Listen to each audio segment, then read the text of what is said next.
Welcome to Civic Warriors, brought to you by Witham. On this podcast, we bring the conversation to you, sharing engaging stories that motivate and build consensus in the nonprofit community. This podcast is about the innovators, the leaders on the front line of adversity, guiding lights in the nonprofit industry affecting change. And through their stories, we can all join forces to become Civic Warriors. Hey Warriors, welcome to today's episode of Civic Warriors, brought to you by Witham. I'm your host, Brad Caruso, leader of Witham's not-for-profit practice. You know, it takes a significant amount of courage to make real change in this world. It also takes funding, dedicated individuals, a personal connection to a cause, and a drive to make the world a better place. On today's episode, we have Arthur Aston, Executive Director of Build Jake Place, which is a 501c3 nonprofit located in Camden County, New Jersey. Arthur is driving to make real change in this world, and I am so excited to have you as a guest and share your story today, Arthur. It's a pleasure. And we look forward to it. So welcome to the show. Thank you for having me. I'm excited to be here with you today. So I'd love to start off. I think it's a great connection here to the cause. Maybe tell us from childhood to today, what makes Jake's Place so special to you, and share your story. Yes, thank you for asking that question and for me to share my story. Because it really did start when I was born. I was born with a birth defect called spina bifida, which impacted my mobility. So before I was born, my spinal cord did not form properly. So I was born with a hole in my back. As the story is told to me, you could see my spinal cord. And it impacted my mobility, as I mentioned. So my leg muscles are very weak. I have to use leg braces and crutches to walk, and also a wheelchair. But that was back in 1981, and I will be 41 on the 25th of November. So that's really something that I always love to share with people, just because I wasn't expected to live past the age of 15. It wasn't until I was an adult, almost 30 years old, when I truly, I think, understood why people stared at me. I was with my nephew one day, and he was very upset about the way that his classmates were looking at me when I picked him up from school one day. And it really hit me then that it's no big deal to him that I use a wheelchair or crutches, but the people who don't know what that is, it's very different. It's very strange. So I really wanted to help change the way that people see those who live with disabilities. And around that same time, I was introduced to the Build Jake's Place family, and I connected with them first as a volunteer back in 2010, and then I became executive director in October of 2013. And it's the greatest joy of my life, I think, working with them, because what we do there is we help build inclusive play experiences for everybody of every ability. And that was a really big thing for me, because although I did use braces and crutches, and I was able to get onto playgrounds when I was growing up in the 80s, there were all the playgrounds had mulch or gravel on them. So it was very, very dangerous for me to walk on the playgrounds because I would fall often. So to build inclusive playgrounds now and to be a part of an organization that helps make playgrounds and play spaces more inclusive for everybody is, like I said, it's a great joy of my life.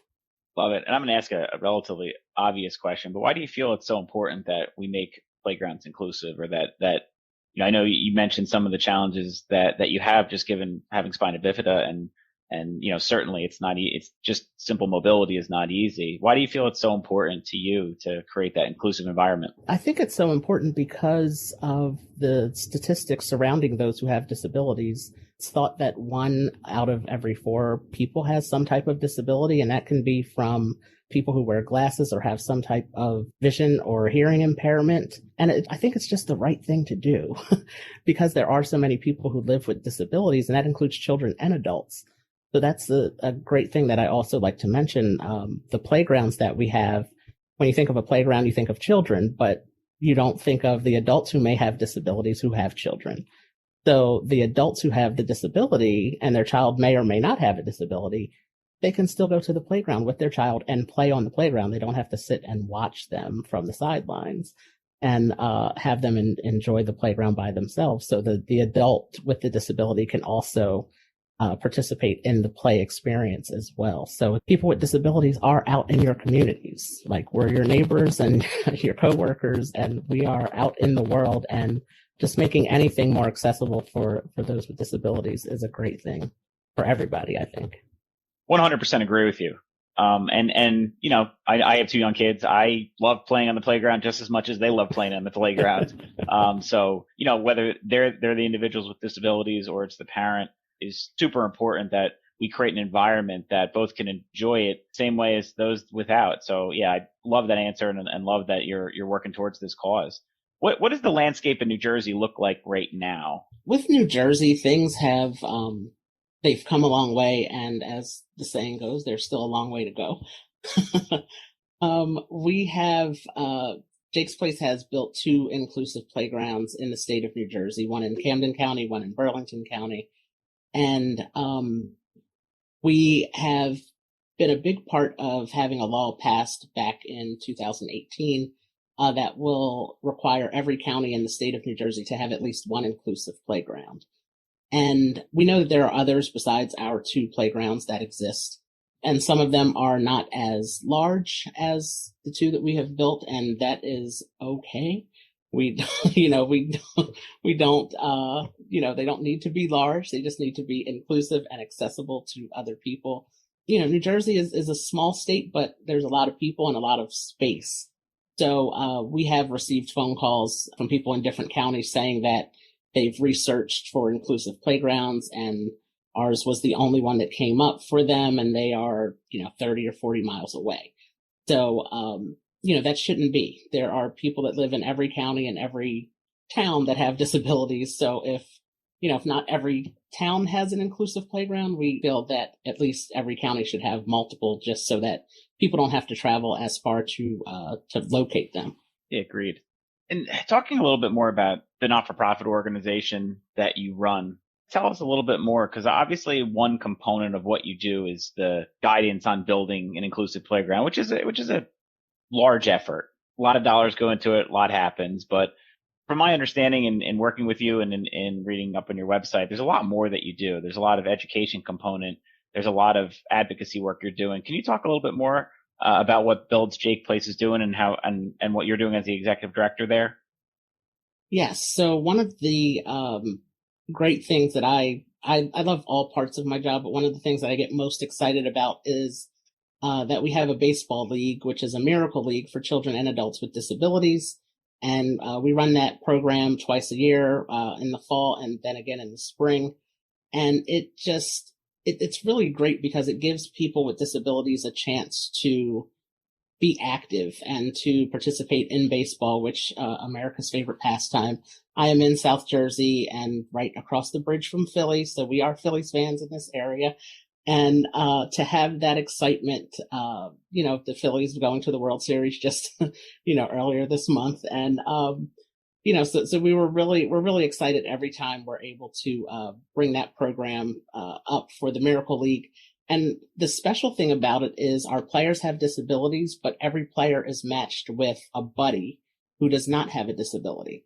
So our buddies are at least 13 years old, and they range all the way up to, we have a few senior citizens that are our buddies. And the same thing for our league. Our league, the players start at age 5, and we have players that are in their 60s that play with us. So to bring those two groups of people together, those with and those without disabilities, is something that we, you know, we cherish that, and we acknowledge that those are two groups of people that are often kept separate or seen as different. But through our baseball league, we're able to bring them together. And then in the process of building our two playgrounds, we made sure that in the towns that we built our playgrounds in, we went and visited every school to share information about disabilities, to get the kids interested, to get the kids involved, to let them ask questions about disabilities and why something like an inclusive playground is needed. And as soon as we tell the kids that, you know, when I was a kid, I'll show up in my wheelchair, for example, to do a presentation. And when I tell kids that, you know, I wouldn't be able to use my wheelchair on their playground because it has wood chips or gravel, they immediately know that's not cool. That's not fair. That I should be able to, and their friend their classmate who has a disability should be able to use the playground too. they want to know, well, how do we fix this? How do we, how do we make this change? And how do we make this better for everybody? The kids get it right away. They go home and tell their parents, and then that gets the parents motivated and interested, and the fundraising begins. So that is, yeah, and I think it's the if they build it, they will come kind of situation. But and they also have to know about it. They have to know that it's coming and why it's necessary. And even to this day, our first playground opened in 2011. We have, people that are now out of college or in college that say, oh yeah, I remember being in school and we fundraised for that playground. That's our playground. Like they really feel like it is their playground because they put their money toward it. They put their allowances or their pretzel sale money toward it. So it's really great to be a part of all aspects of building these types of experiences for everybody. Yeah, and that collective effort is important. The personal connection to the playground itself, even if it's a couple dollars, everyone raises it, but I think everyone feels they're a part of it, and everyone feels that they're doing good. And certainly your work in getting the word out about that and bringing that to these local neighborhoods, to individuals, I think certainly is important. So Arthur, I know in our conversations, I heard you have a podcast and release way more episodes than I release, which is awesome that you do that and that you get the word out. How are you getting the word out about education on disabilities and these inclusive playgrounds that you're helping to build? I think, as most people, especially in the last 2 years, it's social media. That's the easiest and most effective way, I think, to reach a lot of people. In the shortest amount of time, it goes right out and it goes out to the masses right away. And I think thankfully, because everybody has been home lately, we've reached a lot more people. Our stories, we've noticed, our posts have reached a lot more people. And with my own podcast as well, posting consistently, I think, is the biggest thing that we found that works the best. But we're hoping for Jake's Place, especially, to get back in doing things in person and, getting out there into the schools to raise awareness into these new communities where, as I mentioned, with the law being passed, we have 7 townships that are building new playgrounds.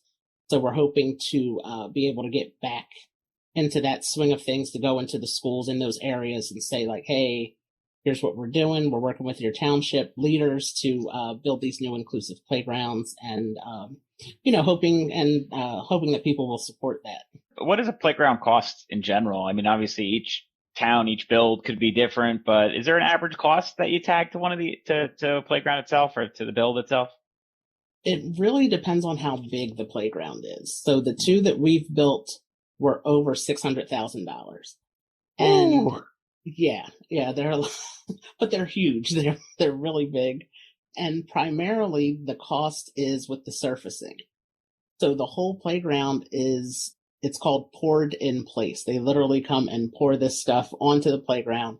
It's a non-latex rubber solution, but under that there are 3 layers of there's stone, like a gravel material, and then there's some other type of material, and then that's poured on top. But it bounces. It has like a bounce to it, kind of like if you've ever been on a gymnastics floor, or you've seen the people do the gymnastics floor routines, and how when they land their flip, they kind of bounce a little bit. So it has that little bit of a spring to it, but it's very expensive. It's very expensive. And then other factors that go into the cost are the ramps. So every part of our playground has a ramp feature. So you can get from the lowest to the highest point on the playground, all in your wheelchair or your mobility device. But one thing that we did on purpose was we made our ramps double wide so that 2 wheelchairs can go up side by side together instead of one behind the other. And we did that because when children run, they usually run side by side together. So we wanted to allow the children who use mobility devices like wheelchairs or walkers or crutches to have that same experience of going together side by side. But that adds to the cost because there's more metal that's used and there's more space that's taken up. And then one of our playgrounds, we have a lot of, unique apparatus that are there that were specifically built for that playground. It has a Philadelphia and South Jersey theme to it. So we have a barnyard, for example. We have a replica of the facade of Independence Hall. So all of those go into the extra costs of, of the playgrounds that we have built. But, most of the features that we have are, they were necessary to do, and we felt they were important to add, like the double wide ramps was something that we made sure that we included in both of our playgrounds.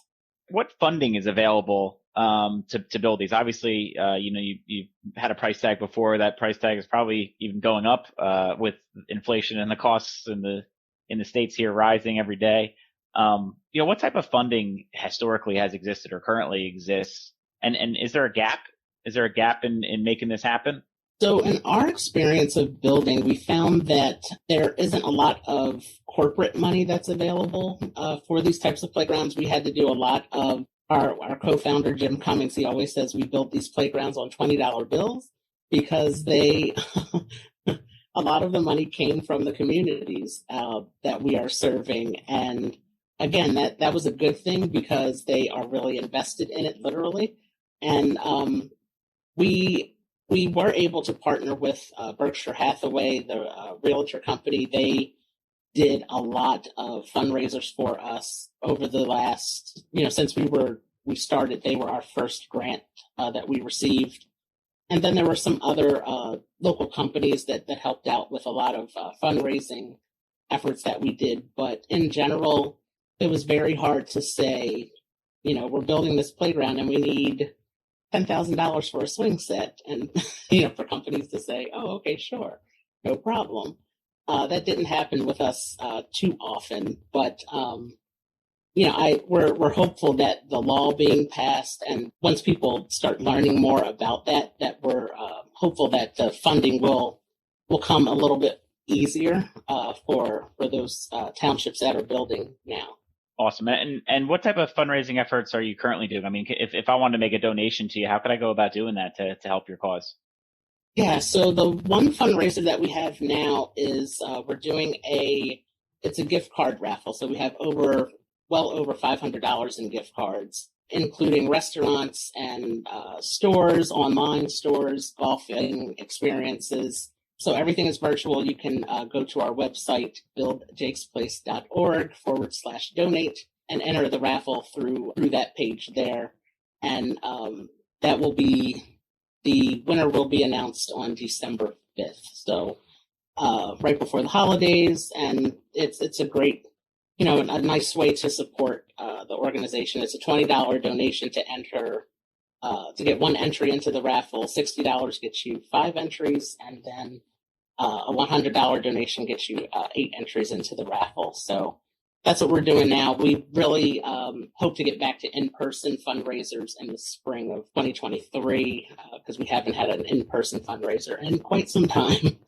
But we're still out here and we're still doing good things and raising awareness and helping to bring more inclusive play experiences to the state of New Jersey. And as an organization, obviously, funding is one thing. What else do you feel would help further your cause or help further the mission of Build Jake's Place? Anything else that you can see that would be helpful to you? Yeah, I think our, as I mentioned, we have the Miracle League that we operate. And the one big thing with that is volunteers. A lot of our volunteers are high school students. They're wonderful. I always tell them I wish I was that dedicated when I was their age. But to have volunteers to help out with that, I think that's a lot of nonprofits that are in need of the extra hands and things like that. And we don't have a staff, but we send out annual appeal letters. So having people to help with that and stuffing those envelopes and sealing those envelopes and things like that are always very helpful for our nonprofit, for sure. Love it.